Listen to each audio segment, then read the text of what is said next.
చంద్రబాబు నాయుడు గారి నేతృత్వంలో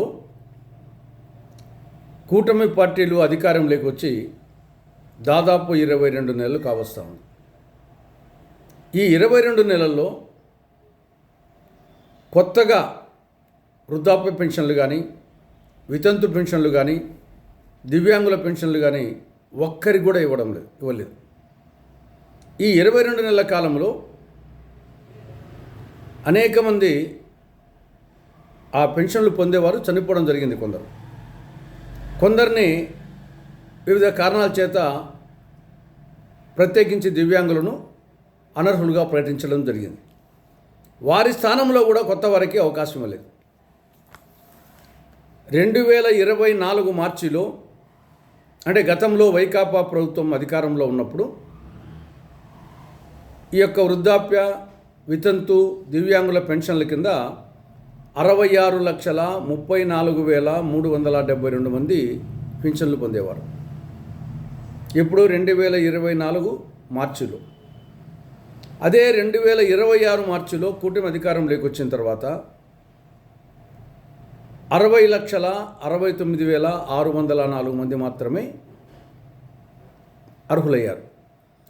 అంటే ఈ 2 సంవత్సరాల్లో 5,64,709 మంది అటు చనిపోవడం కానీ, అనర్హులు కావడం కానీ జరిగిపోయింది. ఆ మేరకు పెన్షన్లు తగ్గిపోయినాయి. 2026 ఫిబ్రవరిలో 60,96,108 మంది అర్హులైతే, తర్వాత ఒక నెలకే 2026 మార్చికే 60,69,660 మంది అయ్యారు. అంటే ఒక నెలకే 26,000 మంది తగ్గారు. మరి వారి ప్లేస్లో కొత్త వాళ్ళకు ఇవ్వాలి కదా. దాదాపు 2,50,000 మంది దరఖాస్తులు పెట్టుకున్నారు. ఆ పెండింగ్ దరఖాస్తులు ఉన్నాయి. వాటిని గురించి ఏమాత్రం పట్టించుకోవడం లేదు కూటమి ప్రభుత్వం.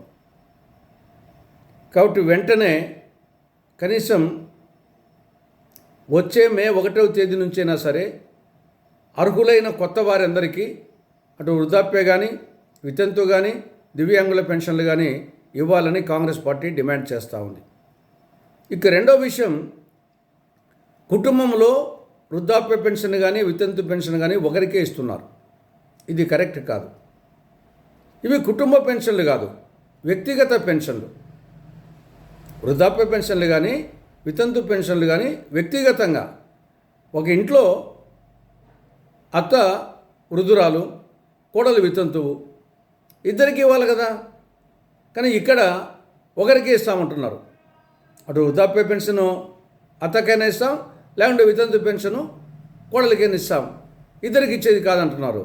ఇది ఏమాత్రం కరెక్ట్ కాదు. ఇవి వ్యక్తిగత పెన్షన్లు కానీ కాబట్టి కుటుంబంలో ఎంతమంది అర్హులున్నా అటు వృద్ధులు కానీ, వితంతువులు కానీ వాళ్ళందరికీ పెన్షన్లు ఇవ్వాలని కాంగ్రెస్ పార్టీ డిమాండ్ చేస్తూ ఉంది. ఇక మూడో విషయం, సూపర్ 6 హామీల్లో కూటమి పార్టీలు ఏం చెప్పాయి?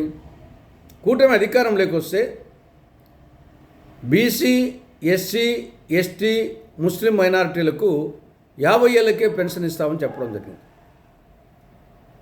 ఈ 60-50 సంవత్సరాల మధ్య వయసులో ఉండేవాళ్ళు ఈ కేటగిరీ కింద దాదాపు 17 లక్షల మంది ఉంటారు. ఈ 22 నెలల్లో నెలకు 4,000 రూపాయల చొప్పున 22 నెలలకు ఒక్కొక్కరికి 88,000 రూపాయలు ఎగ్గొట్టడం జరిగింది. ఇది మాట తప్పడమే అవుతుంది. కాబట్టి కనీసం వచ్చే మే మాసం నుండైనా సరే, మే 1వ తేదీ నుంచి సరే బీసీ, ఎస్సీ, ఎస్టీ, ముస్లిం మైనారిటీలకు 50 ఏళ్ళకే వృద్ధాప్య పెన్షన్ ఇవ్వాలని కాంగ్రెస్ పార్టీ కూటమి ప్రభుత్వాన్ని డిమాండ్ చేస్తూ ఉంది.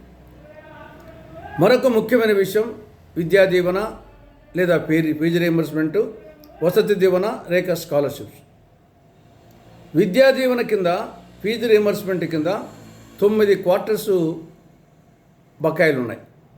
అంటే క్వార్టర్కు 700 కోట్ల రూపాయల చొప్పున 9 క్వార్టర్లకు 6,300 కోట్ల రూపాయలు పెండింగ్ బకాయిలు ఉన్నాయి విద్యా దీవెన కింద లేదా ఫీజు రీయింబర్స్మెంట్ కింద. వసతి దీవెన కింద లేదా స్కాలర్షిప్ కింద ఏడాదికి 1,100 కోట్ల రూపాయల చొప్పున 2 సంవత్సరాలకు 2,200 కోట్ల రూపాయలు పెండింగ్ బకాయిలు ఉన్నాయి. ఈ రెండింటి కింద కలిసి 8,500 కోట్ల రూపాయలు పెండింగ్ బకాయిలు ఉన్నాయి. కళాశాల యాజమాన్యాలు సిబ్బందికి జీతాలు ఇవ్వలేక, కరెంటు బిల్లులు కట్టలేక వాళ్ళు అవస్థపడుతున్నారు. కళాశాల యాజమాన్యాలు ఒరిజినల్ సర్టిఫికెట్ ఇవ్వని కారణంగా విద్యార్థులు పై చదువులకు పోలేక, ఉద్యోగ అన్వేషణ చేయలేక వాళ్ళు సతమతమవుతున్నారు. వీళ్ళ బాధ చూడలేక తల్లిదండ్రులు అల్లాడిపోతున్నారు. కాబట్టి ఇంకా ఏమాత్రం ఆలస్యం చేయకుండా విద్యా దీవెన, వసతి దీవెన కింద ఉన్నటువంటి 8,500 కోట్ల రూపాయలు పెండింగ్ బకాయిలను వెంటనే చెల్లించాలని కాంగ్రెస్ పార్టీ కూటమి ప్రభుత్వాన్ని డిమాండ్ చేస్తూ ఉంది.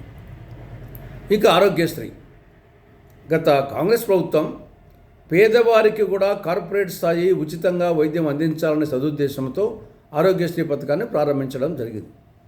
కానీ కూటమి పాలనలో ఆరోగ్యశ్రీ అనారోగ్యశ్రీ అయిపోయింది.